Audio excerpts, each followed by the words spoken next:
On today's Locked On Thunder podcast, we're diving into the nasty narratives around Chet Holmgren playing center. Mark speaks out on adding a star and answering your mailbag questions. You are Locked On Thunder, your daily Oklahoma City Thunder podcast. Part of the Locked On Podcast Network, your team every day.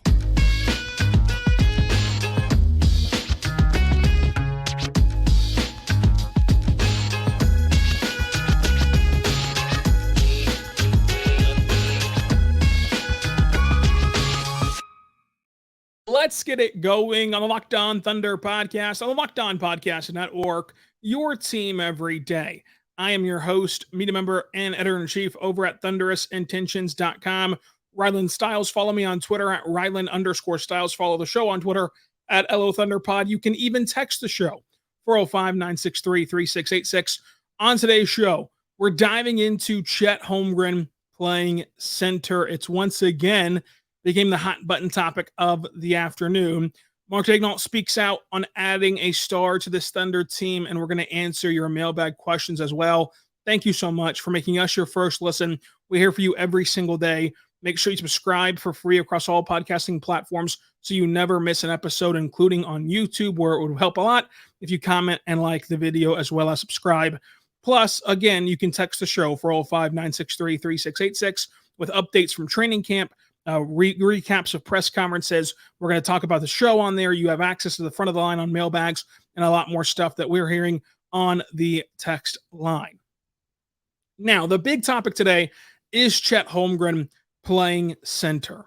This was discussed on the Hoop Collective podcast. It's an ESPN podcast with Brian Windhorst, Tim Bontemps, and Tim McMahon. And they mentioned Chet Holmgren playing center. And that's where Tim Bontemps is just flat out wrong. And I think that it's okay to say he was flat out wrong. And so he's discussing Chet playing center, and he says it's possible to play center for Chet, but when you play Jokic, Steven Adams, DeAndre Ayton, Jonas Valanciunas, Rudy Gobert, it's not going to be a fun matchup. He says that Chet Holmgren will be beaten up pretty good inside by traditional centers. Now, McMahon and Wendy tried to enlighten Bontemps on Chet playing center, but it's as simple as this is a lazy narrative that is going to continue to be spoken into existence for quite some time. Like, this is not going to go away anytime soon until we see Chet Holmgren play basketball for a large sample size, because right now it's just easy. Whenever you're covering all 30 teams and you're trying to pontificate as if you know all the nooks and crannies of all these teams, you get these ideas in your head and you stick with them for as long as possible as a Band-Aid over the topic, a Band-Aid over the situation.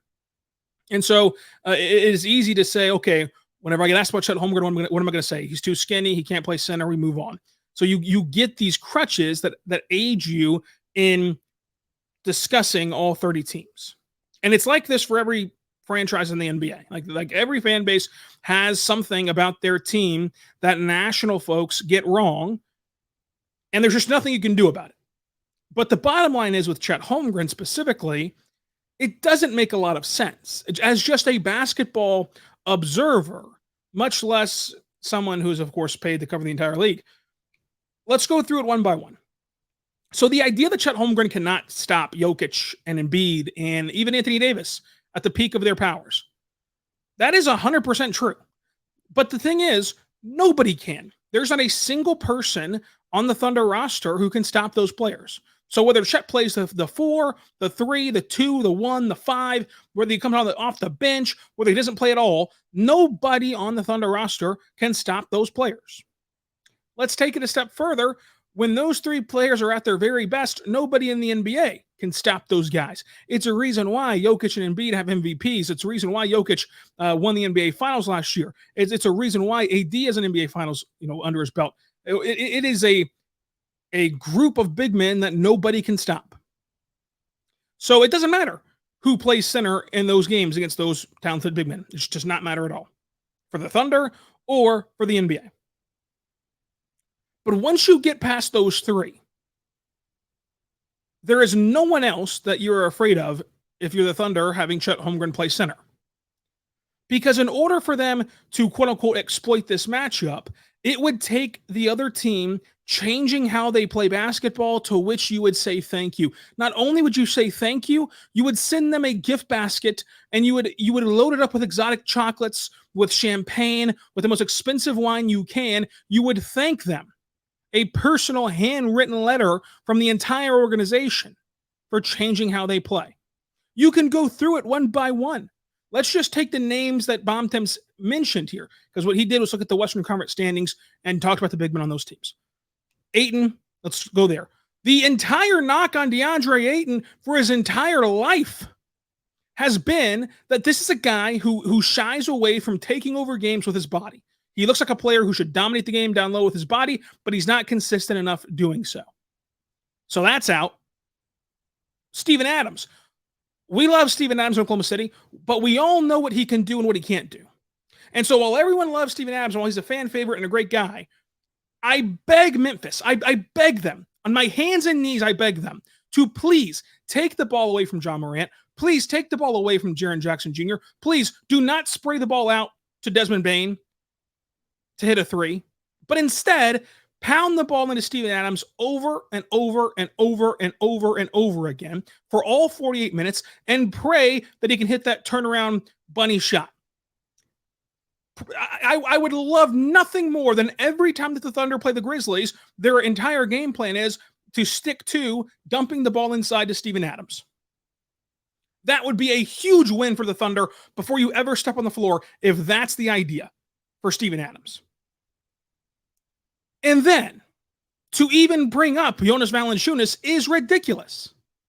We've seen the Pelicans try this very thing against this very Thunder team in a win-or-go-home game for a Pelican squad that had a lot riding on that game. You're at home. You're in the play-in tournament after a disappointing season. You're trying to gain something back from this season, and the entire goal was to exploit J. Will, go down to Valanciunas. And what happened? He scored 8 points in the first quarter. It looked like it was going to work, but you cannot sustain that course of action. You cannot play outside of yourself and outside of your rhythm and routine that frequently. And so while he scores 8 points in the first quarter, he finishes with 16 points. And it ruined the Pelicans' offensive flow for stretches of games. They couldn't commit to it. And the Thunder, on the road, in an elimination playoff, environment series, environment-like situation, they beat the Pelicans. Then you take Rudy Gobert. Rudy Gobert could, of course, get dunks and everything on Chet Holmgren. He could also get blocked. Like, we just kind of forget that Chet Holmgren is like a generational rim protector, but that's fine. But again, I say, when Memphis comes to town, or I should say Minnesota comes to town, or you go to Minnesota, when you play the Timberwolves, I would love nothing more than for you to discard Karl-Anthony Towns and discard Anthony Edwards and just rely on Rudy Gobert dunks. I would love nothing more than that. Because Chet's going to get dunked on a few times. He's also going to get a few blocks. And those are possessions that were just end without your best players being involved whenever you try to purposefully exploit a certain matchup like this. And it's awful funny how we only talk about one side of these matchups. The thing is, this isn't hockey, right? It's not like Chet's going to stay on the defensive end of the floor the whole time and not go offensively. When the thing switches over to offense, cement-footed Steven Adams has to guard Chet Holmgren on the perimeter. Jonas Valanciunas, DeAndre Ayton, and even, Rudy Gobert, they have to guard Chet Holmgren outside. And it's just not going to work out for them very well. And so at best, it's a wash. And more often than not, it'll be a win for the Thunder, getting the better of that individual matchup in terms of offensive production and for offensive production. So I just think that this is completely flawed and just completely ridiculous to continue to trot out this idea that Chet's too small to play center. He's skinny. Of course he is. But no one is going to literally break him. Like, no one's going to literally put their shoulder into him and snap him like a twig, as the memes say. That's not even what happened in his injury that he sustained last year. And while he'll get scored on down low, he'll also swat away more than his fair share of shots. But no one is going to pour the ball into the low block for 48 minutes. Nobody is. This comes down to pure laziness, especially to throw in Valanciunas, who we've already seen that story. We've already read that chapter. It didn't work against a 6'10 J Will, and J Will was in the right position. J Will did his best that game and was on it, but he's not the rim protector that even Chet Holmgren is, despite being a sturdier body. So this is a bit ridiculous to even discuss. If he can or can't play center. The Thunder believe that he can. The Thunder view him as a center, and we'll see. We're going to get the answer soon as he debuts. But nonetheless, saying that he can't defend Jokic and Embiid is just wasting your breath. Find me who can. Let's say that the Thunder, for example, drafted Derek Lively, who they traded to Dallas for Casey Wallace. If they had Derek Lively at the 5 and Chet at the 4, would you then just feel overwhelmingly excited and interested in their matchup with Embiid and with Jokic? Would you then feel just overcome with emotion that duo could stop Jokic? Because Chet's now magically playing the floor 4, and they have a rookie center in Derek Lively? No. You would still say that Jokic and Embiid and AD, if they're playing their best basketball that night, are going to get the better of the Thunder.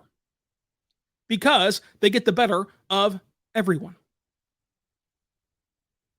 So that's just the way the cookie crumbles when you're talking about those generational big men. And we'll see what Chet Holmgren can do.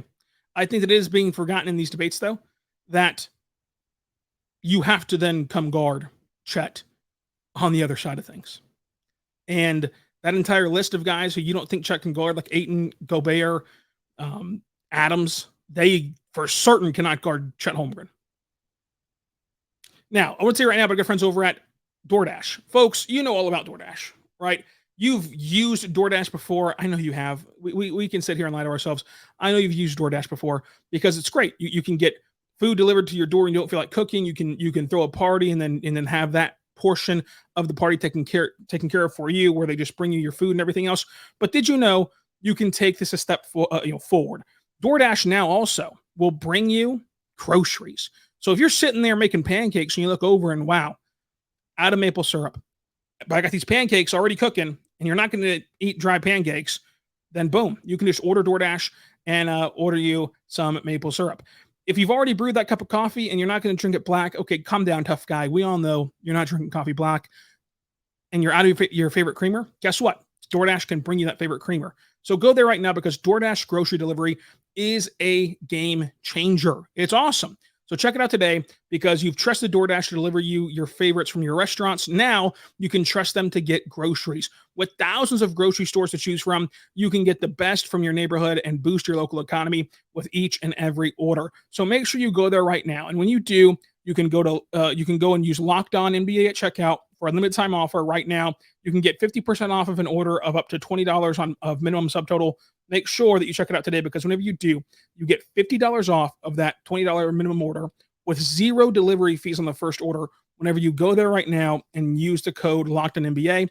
That's DoorDash, code LOCKEDONNBA for $50 off your first DoorDash order. We're back on the Locked On Thunder podcast, on the Locked On Podcast Network, your team every day. Thank you so much for making us your first listen every single morning, every single day. We're here for you, talking Thunder basketball. Subscribe for free across all podcasting platforms so you never miss an episode. Folks, we have been discussing the Thunder possibly adding a star, trading for a star for a very long time. A very, very long time. It is something that the fans extremely want. And I've said on this podcast before, I'm not sure that they're ever going to trade for a star. I think that they might just trade for a nice, fifth starter or a nice rotational piece. Or they might do nothing at all. But the bottom line is they're not staring down the barrel of having to make a decision. And for some reason, it feels that way to the fan base because this rebuild has seemingly happened at a warp speed. It feels like they've got to do something. They've got to go all in. They've got to push in their chips on this core. But the bottom line is that they don't. They don't have to. And so the NBA is doing their 30 teams in 30 days series. It feels a bit later this year than they usually do it, but oh well. Sunday was Thunder Day. There was a huge mishap on NBA TV where they weren't showing the stuff that they said they were going to show. I don't know if they're going to correct that or what, but anyway, they did release their digital content on NBA.com. And part of that digital content was a Q&A with Mark Daigneault. And he mentioned a few things that were pretty interesting. Let's start with adding a star. He was asked about this popular question for the Thunder to add a star. And he says that they're very excited about the existing young core, and last year was the first example of the power of continuity, not only for the Thunder, but you look at Denver. They won the championship, and obviously they've made roster changes over the years, but they've got those cumulative years together. That's very important to us, and they don't mean that they won't, potentially pursue an external trade or anything like that, but they've got their eye on that. Sam does as well, but they really value the continuity aspect of team building. And so I think that this is just kind of a insight on how the Thunder are viewing the situation. The way that you can take the approach to this season for me is a wait and see year. That's not to say the Thunder are going to tank or not care about winning. But the bottom line is the Thunder, who have this amazing young core, and people are really excited about the core four of Shai, Giddey, J-Dub, Chet. They have played 0 minutes together. 0.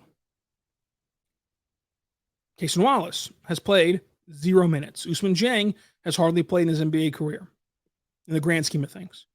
So this year will be just as much about exploring the roster, exploring lineups, and developing players as last year was.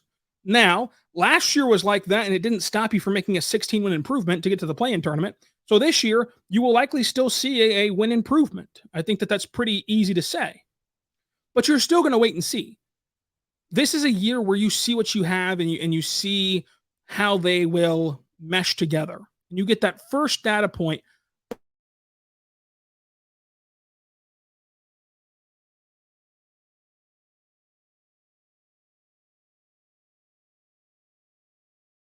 If you were to add something, you are just completely and totally guessing.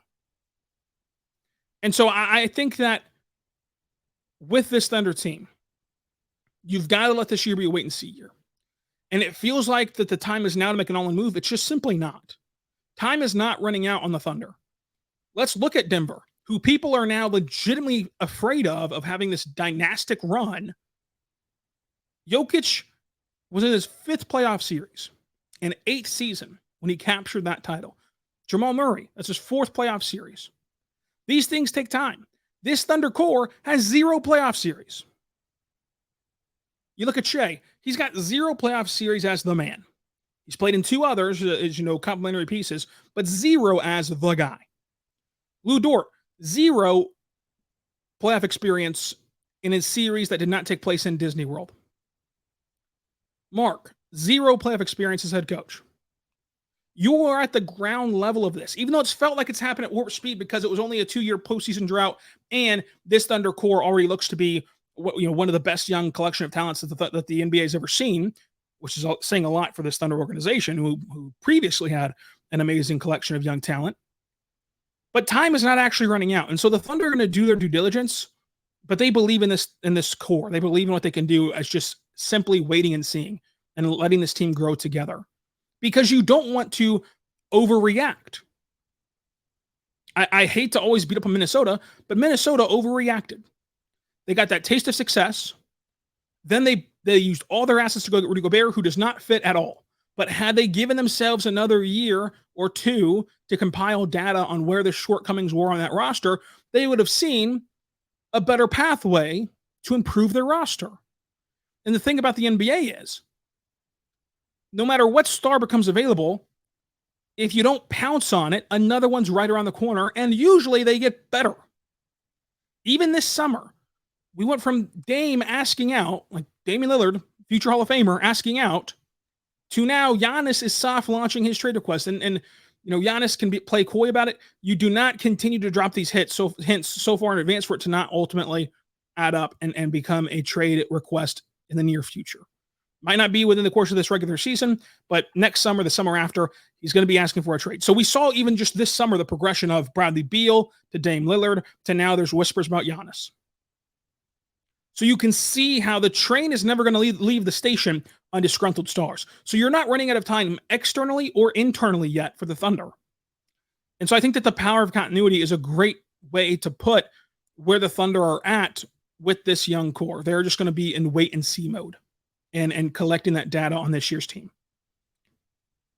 Mark also talked about Chet and talked about how he's a great competitor. He's ambitious and his work ethic is great. And he attacked the rehab process very well. Just a lot of good stuff about Chet, the basketball player that you hear from all aspects of people inside the organization. So for an organization who has such a strong culture and is built on the back of a strong culture, for them to all be giving such praise to Chet as a worker and as a player, it goes a long way. But that's where we're at with Mark's interview on NBA.com. You can go read the full thing on NBA.com. It's on the front page still, so go check it out. And coming up, we're going to answer some of your mailbag questions and talk to you about what's coming up this week on Locked On Thunder.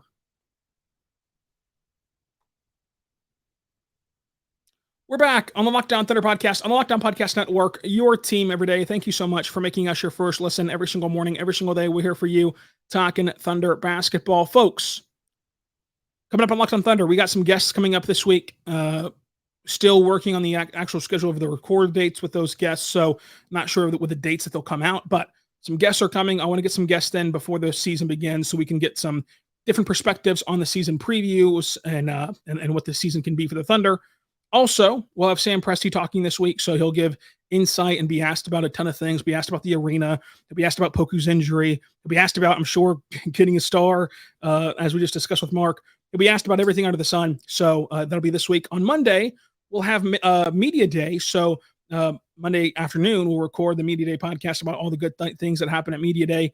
And then training camp starts. And so we'll be at training camp. We'll be talking about what happens there as well. And then it's preseason time, and then it's regular season time, and then we're here with more basketball. So we're back to 5 days a week. Subscribe wherever you get your podcast from so you never miss an episode. And we're going to do these Mailbag Monday podcasts. Let's start with at Walter Crunk OKC. Who is the Thunder's most viable fantasy players for this year?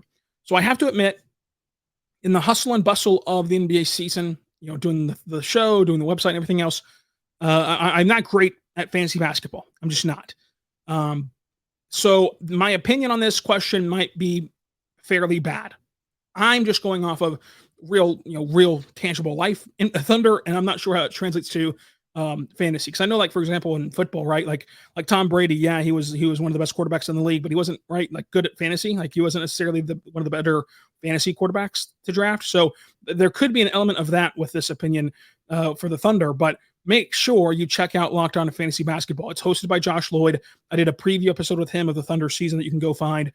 And he has the best fantasy podcast out there and provides the most content, but it's also just the literal best fantasy show. So if you're not already, check out Josh Lloyd for all of your fantasy basketball needs.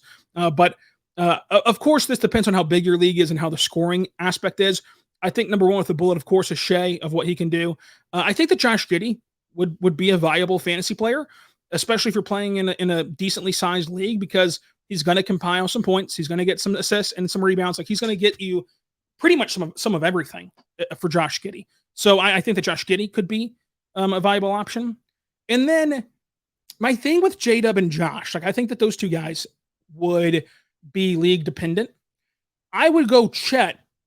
I would go Chet as the third, because I believe that there's certain leagues, right, where they do it based upon statistics of like points, blocks, rebounds, etc.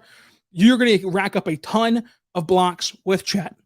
And I fail to see a world where Chet is not scoring a lot just by pure nature of the flow of the offense. Like, as a trailing 3-point shooter in transition, on cuts, drive and kick opportunities, and then, of course, getting just the pick and roll game going with Shai and Josh Giddey. I think that Chet will rack up plenty of points. He'll rack up an absurd amount of blocks, and then he'll also throw you in some rebounds and everything else like that. So I think that I would go Shai, Josh, Chet as my three. Let me know. You guys will know more about fantasy than I do in terms of fantasy basketball. In terms of, like, is there ever a league big enough to where you'd get down and want to try out Mitchich or try out Joe? Or does the leagues never really get that far? Like, how does it work with fantasy basketball? But I would say those three. I would say that if you can get your hands on one of those three, you'd be in great shape. And then, of course, you can throw J-Dub in there as the wild card, who I think would still be a really good fantasy player. But I think that those three have kind of a clearer picture for what I think fantasy basketball kind of is. At Caleb T. Jones, can you rank the Thunder players in terms of usage this season? I'll rank the top 12, and then I'm going to say this question, Caleb, to do you justice, and I'm going to do it again on our last.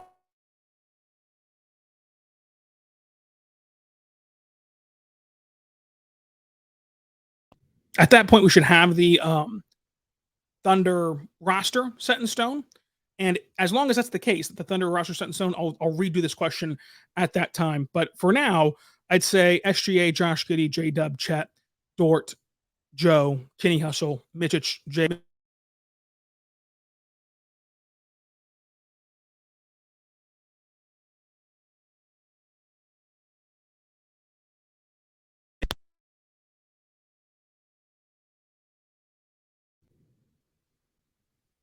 But those are the mailbag questions that we have this week.